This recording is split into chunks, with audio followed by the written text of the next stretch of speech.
Accertare i fatti, punire chi ha sbagliato, ma le adunate degli alpini non si toccano. I governatori di Veneto e Friuli Venezia Giulia sono chiari dopo le presunte molestie che si sarebbero verificate lo scorso fine settimana durante la festa alpina a Rimini.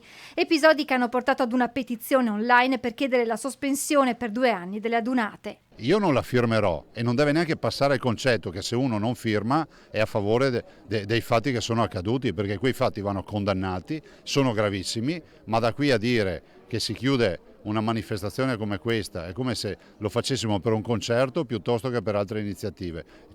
Qui ci sono responsabilità soggettive dei singoli che si sono comportati male, vanno puniti, ma da qui a dire che l'Associazione Nazionale Alpini è un'associazione di poco di buono, decisamente no.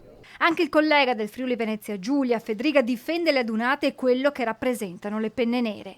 Adunate al 100%. Penso che se qualcuno si è comportato male deve pagare, ma mettere sotto processo come purtroppo sta avvenendo da parte di una frangia. E il glorioso colpo degli alpini lo ritengo inaccettabile. Io difendo gli alpini, li ringrazio per quello che hanno fatto e soprattutto per quello che rappresentano.